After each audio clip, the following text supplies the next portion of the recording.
Hey guys, welcome back to the channel. So today we're back on our 2GR MR2 build. As most of you know, I have two MR2s. A lot of folks are asking which MR2 are we going to swap. So it's not going to be the Gen 5 that you saw us do before, which basically started this channel. I actually have a second MR2 and I like to consider it the Retro TRD MR2. That's why I put these stripes, because they're both white and I need to differentiate the cars. So our 2GR MR2 is actually going to, 2GR engine I should say, is actually going to end up in this car. That is our plan, and that is what we're working on today. Now, today's video, what we want to do, we want to get the valve covers off of the engine. We want to get those painted. I was trying to do a video where we had the valve covers removed, painted, and put back in, but I realized that a lot of you folks, I can't keep you focused for more than 10-15 minutes, so I have to break these videos up. So today, what we're going to see is how to remove the valve cover on the 2GR, small little details that some of you may or may not know. And then we're gonna do a little bit of painting. You'll see where I painted at one point, didn't like it, and just went all over again and redid it because I didn't like the color. And then at the end of the video, you'll basically see what our valve covers are gonna look like.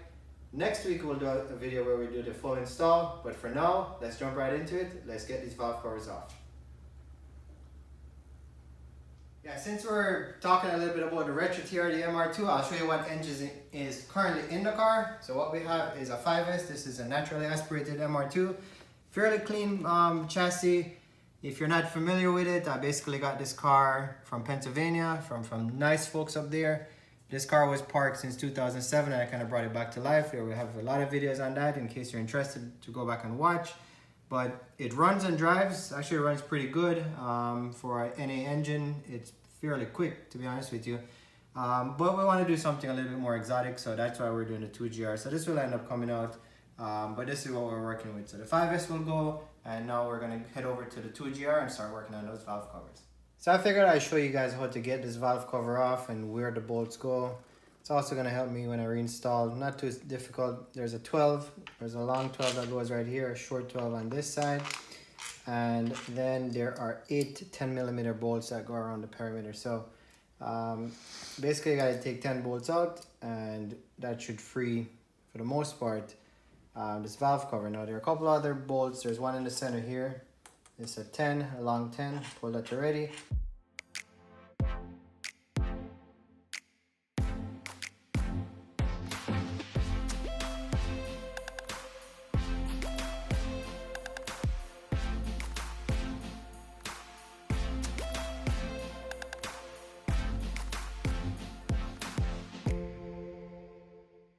Forgot a very important part, which is this VVTI line. I actually pulled it and I forgot to pull it off, so we're going to take this off right now. So we're going to get this out, and then I think we're going to be able to pry and get this thing off pretty quickly here. Now this will be apparent when we reinstall this, but as you can see, there is a little washer here and then there's a second washer behind it. So there are 2 crush washers.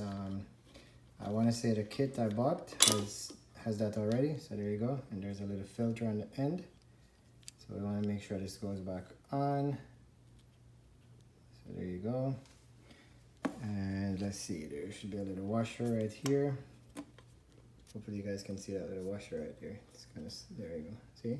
And of course guys, there's always one bolt missing, so there it is. That's another one, so that's a 12mm. We got to get that out. So now I think I got everything.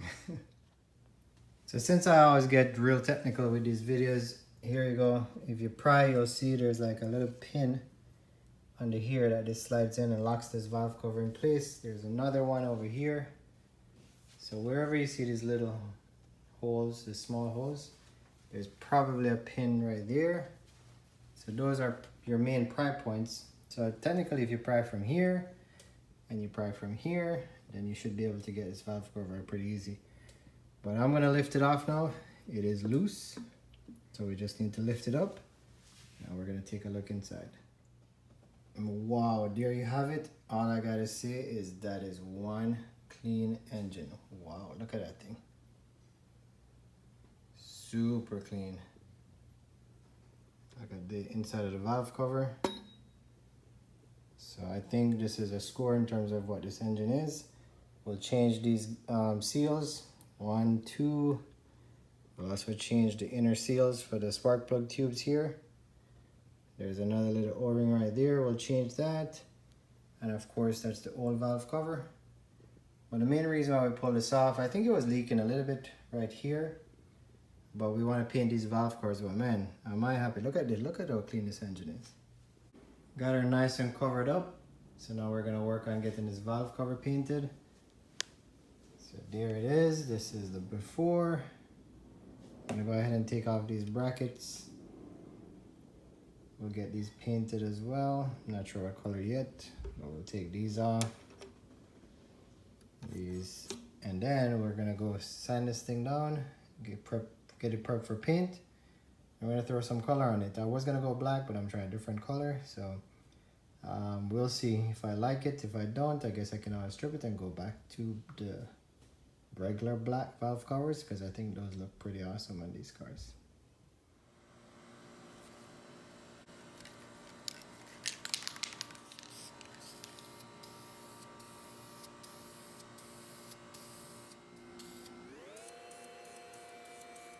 I'm very excited because now I want to get to the right bank. I want to get this valve cover up and I want to see what it looks like underneath here, because I'm hoping it's very clean.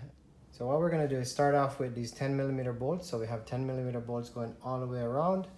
There are two 12mm. There's one right here and one on this side right about here. I want to get these VVT solenoids out. And as you can see, they're different. If you look at the orientation, this one goes across, is like a 90 degree, and then this one has a little elbow. So we'll put these back obviously where we got them, and these simply come out with a 10mm securing them. And just one little note, again, small details, but the bolts that hold them in actually have a washer on the end. Unlike the rest of the bolts for like these brackets, they don't have a washer. As you can see, this has a washer. So if you ever pull it off and you're trying to figure out which bolt belongs where, you'll know that the washer, yeah, that's the one. No, and all they're trying to do is break the seal from this O-ring that's sitting inside there. These are the VVT solenoids. So we'll take this one out. We'll get to this one next. And I'll probably try the same little trick. Just put the pry bar under the bracket here. All right. So there's the second one. And as you can see, oil looks clean. So hopefully inside is just as clean. Now we have these two cam sensors, one here, and there's another one over here. So we'll do the same. We'll pull these out. And they're held in by those O-rings just the same. So all you gotta do is wiggle them out and they will pop right out. Now you don't have to take these out to get the valve cover off, but I'm doing it because I'm gonna paint the valve cover, so I gotta take them off anyways. So it's easier to pull them. As you see, I had to struggle a little bit with the valve cover on than having the valve cover loose and trying to snap those things out. This is in there, but you just gotta wiggle it out. Again, some of that oxidation just gummed up. Gotta pull this oil line, VVT oil line. So it's a 17mm. All right, so we're gonna pull the bolt out. Remember, there's a washer on the inner and outer, and there's a filter on the inside. So I'm gonna take my time, and I guess the filter fell off in there, because there should be a filter on here. So once we pull the valve cover up, we're gonna see that filter. And it seems like we always forget a bolt. There's one in the center here, so I gotta pull this one out too. This is a 10mm. So we'll pull this one up. And you can leave it there for now once it's pulled. And I think this valve cover is on as secure as that. See, it's moving, but you gotta break the seal. There's one pin here and there's one pin over here. So this is where we really gotta get it pried up from. So I'll just take my time, just keep working it around. I think I got it loose now. Okay, there you go. All right, so now I should be able to just lift. And we got the cams here, so I gotta figure out how to jimmy this off here. All right, there you go. All right, so let's get this off. And there it is, very nice inside. Look at that engine. Very clean inside, so we got the cam off. Now that bolt, I'm pretty sure there is a filter that's supposed to be on it. So I'm gonna look down inside of this cover here. Hopefully it didn't fall in. There's that filter. It's actually, it would not be able to fall into the valve cover, and I must confess, I just spent about 30 minutes looking for this filter inside the timing cover because I thought it fell. But if you look underneath here, it can't fall into the engine because I was thinking that's a kind of silly design. Toyota would do it like that, but it's basically inside of this case, and the oil actually runs through this right here. So just in case you guys happen to have the same issue like me where you pull the bolt out and you didn't find the filter, it's stuck inside here. So I guess I'll just try to use something to pop it out. But I'm gonna sleep much better tonight because I was wondering where the heck did that filter go? Could it have possibly fallen inside of this timing cover? And let me show you why that would be a concern. So as you can see, the design here, if anything falls in here, basically goes down into the timing cover channel. And to pull this cover off, you got to pull the oil pan off, a whole bunch of stuff. So you don't want anything falling in there to go try to have to go retrieve that. So far, I'm happy. If you can see, this engine is very, very clean. I mean, regular oil changes, 81,000 miles. It's looking really good. So we're moving along. We're going to get this valve cover painted. I'll show you guys, I did actually do a sample. I wasn't going to do black.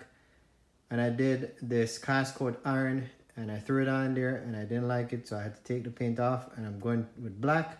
Because I was feeling the pressure to do something different from black. And I went ahead and I didn't like it. So I'm going back black. Because I know that works. But I'll show you what it looks like. It just didn't go with the colors I was trying to get. I didn't like it, so needless to say it's changed and we're going full black. Here we have it, guys, the final product. So I went back with the black valve covers. If you've been following along, you know for sure I definitely prefer black valve covers. I think it's a subtle look, doesn't jump out too much at you, and it kind of goes with anything. So, you know, I didn't want to paint this engine in a color where even if I had another MR2 and I put it in, it didn't really go with it. So I tried the bronze, I didn't like it. It was supposed to more like a gunmetal finish. It didn't work out like that, and I knew I was gonna like it, so I stripped it off and we're stuck with black again, which I think is gonna look awesome. So here we have it. This is our valve covers painted. I think it came out pretty nice. We're gonna go get the engine ready now. We're gonna change all the seals that's inside of this thing. So we will go ahead on the upcoming video, remove all of these seals. This one is still here. I removed these two already, and then just get the gasket in and have it installed on the engine. So that's something to look forward to on the next video. Personally, I love, you know, everybody loves to see the finished product. So I think you guys are gonna be excited to see, as well as I'm gonna be excited to get this valve cover back on the engine on our next video. So with that said, keep on watching, and I look forward to seeing you guys next week. Have a great day.